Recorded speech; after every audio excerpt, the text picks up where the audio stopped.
4 things that I actually look for in terms of thought patterns and negative thought loops that tend to lead us to self-sabotage. Anything that we say about ourselves becomes the truth. However you describe yourself is your truth. Negative thought patterns are when you are beating up yourself constantly on repeat. It's the record that plays, that not enoughness record. And remember, there's a difference between conscious thoughts and unconscious thoughts. And our conscious thoughts are what we are aware of. Our unconscious thoughts are our belief systems that are living in the subconscious mind, in the nervous system, that are actually governing how we're showing up in this world.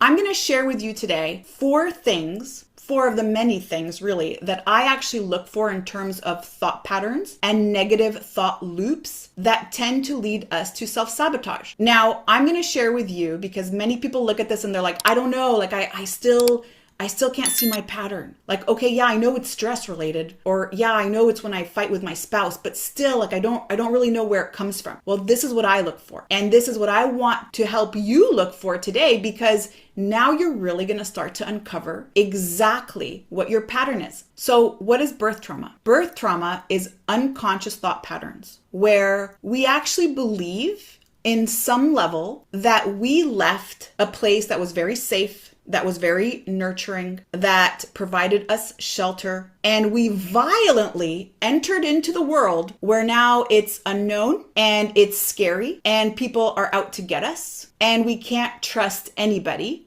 It's a hostile world. It feels unsafe, and maybe even we notice that we actually apologize for our existence, okay? So again, I want to remind you that this is an unconscious pattern. So I'm going to share this with you today, and you might be like, well, what do you mean? Like, I don't think that. And remember, there's a difference between conscious thoughts and unconscious thoughts. And our conscious thoughts are what we are aware of. Our unconscious thoughts are our belief systems that are living in the subconscious mind, in the nervous system, that are actually governing how we're showing up in this world, how we are interacting with others, and the emotions that tend to come up because of these interactions. And birth itself is actually a very violent, traumatic experience. Like, think about it. You were shoved through this little hole and you came out into the world and you were crying and you just left this warm, wonderful place where you were nourished, where you were held, where you were safe. And so unconsciously, if you notice that you have thoughts where you always think somebody's trying to trick you, somebody is out to get you, when you go out and you're always thinking about being unsafe or maybe meeting a stranger and how unsafe it is, you have all these thoughts that somehow the world is very hostile. Maybe you're watching the news and you're feeling like, oh my God, there's no more good people in this world, and that there's nobody that I can trust, whether I invest with them or whether I purchase something, someone's always out to trick me somehow, right? That is a sign of birth trauma. And this is not to label you. This is, again, to create awareness of these thought patterns that are leading to these unwanted behaviors. And if you tend to notice that you say sorry a lot, like, oh, sorry, excuse me, sorry, I'm sorry I did this, and you're always apologizing for things that you did, or always feeling bad, maybe feeling bad to speak to your truth, maybe feeling bad to set boundaries, maybe feeling bad to really tell people how you feel when you're feeling them. Like, you're always apologizing, not speaking up for yourself, not saying no when you really want to say no, right? Are you guys following? Does that resonate with you? Are there circumstances where people are asking you to do something and you want to say no, but you're noticing you can't say no? That would be an example of birth trauma. So if you're always feeling that the world is unsafe, it would likely make you feel very anxious. It would likely make you feel a little bit paranoid, maybe. There would be a lot of fear and uncertainty, a lot of doubt. And now the next pattern I want you to start to recognize is what's called parental disapproval syndrome. Parental disapproval syndrome. Okay, some of you might already recognize this just from the title, but this is actually something that's transferred to you from your parents based on how they were also raised. So it's actually transgenerational. And parental disapproval syndrome happens when you grew up in an environment where maybe your emotions weren't validated, or all of your hard work wasn't validated, or it seemed like no matter what you did, it was very hard to get the approval or attention from your parents. It was never good enough. You had to get A++s. You had to be the one who's scoring all the points, let's say, or all the goals in the soccer game. You had to work really, really hard to get any attention from your parents. And so what do you think could create some of those thoughts? What do you think some thoughts that parental disapproval syndrome can create if you are experiencing that?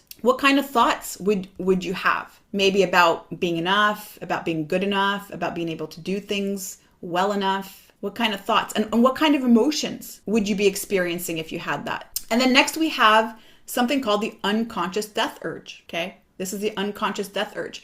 And this happens, or we experience this, anytime we have those unconscious thoughts of giving up, for example, or what's the point? Why bother? And this really unconsciously means that because we have this belief, well, we're going to die anyway. Like, what is the point of really working on my health? I mean, I'm going to die anyway. Well, what's the point of pushing myself hard at work or trying to get that raise or trying to get that promotion because I'm going to die anyway, right? And again, these are unconscious beliefs, unconscious. And we're not aware that these are actually governing our day-to-day behavior. And so it's so important to take this moment to really think about what thoughts can come up for you when you're thinking about maybe addressing your nutrition, or maybe addressing any unwanted behavior, or maybe addressing your health, or maybe even addressing certain things in your life that are creating a little bit of discomfort or friction. What thoughts are coming up?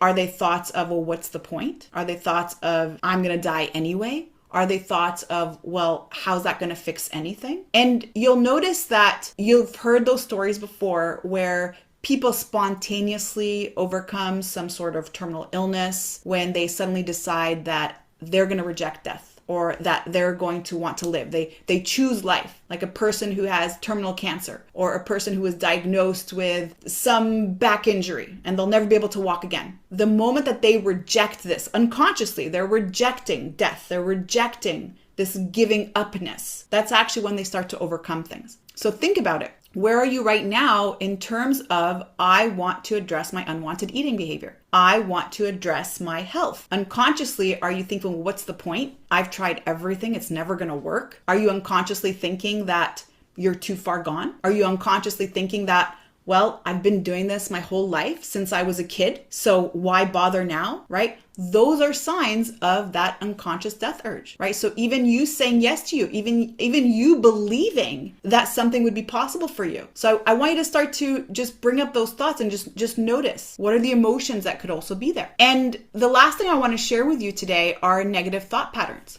Negative thought patterns, I think we're all super aware of these.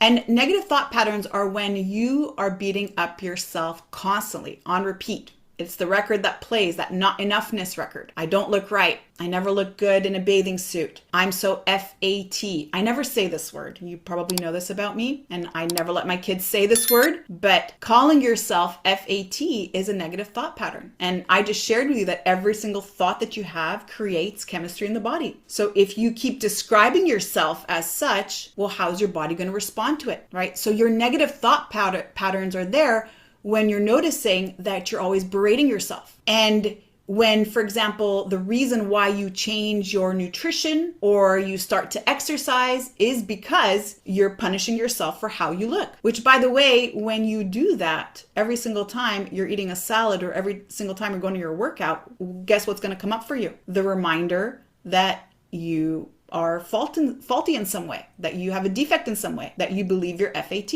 It could also come from trauma where someone said something to you or something happened and then you created belief systems about yourself, about not being enough, about not being loved. And it could also come from trauma where you actually don't want to attract attention. So unconsciously, if you are doing things to make yourself unattractive, it's going to keep you safe. And I actually see this over and over again when I work with women who've endured sexual trauma. There's an unconscious belief that if I'm not attractive, I'm not going to receive that type of attention. And so the negative self-talk assists in that unwanted behavior so that there is that level of protection. And anything that we say about ourselves becomes the truth. However you describe yourself is your truth. And if you recall Muhammad Ali's famous quotes, or if you're familiar with any athlete's famous quotes, what did Muhammad Ali say? Muhammad Ali says, "I am the greatest.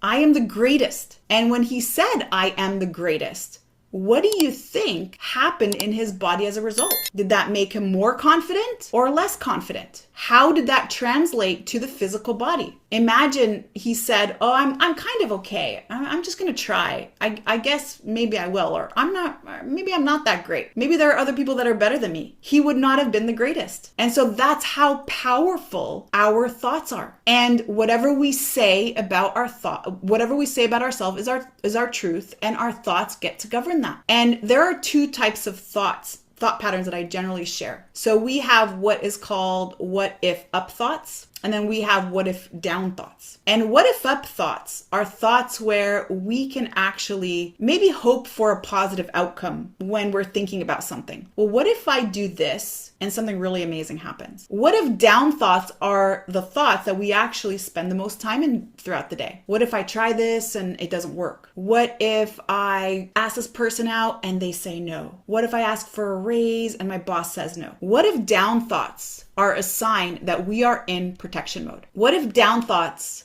are a sign that we're always focused on worst case scenarios? And this is a great moment right now to evaluate your thoughts. If you're noticing that you are sitting mostly in what if down thoughts versus what if up thoughts, what came up for you as I shared with you, for example, to partner with me in platinum coaching? What kind of thoughts came up? Is this going to work for me? Well, what if I join and this doesn't work for me? Or maybe, well, why would this work when nothing else has worked? And how do I know that this specifically will work for me?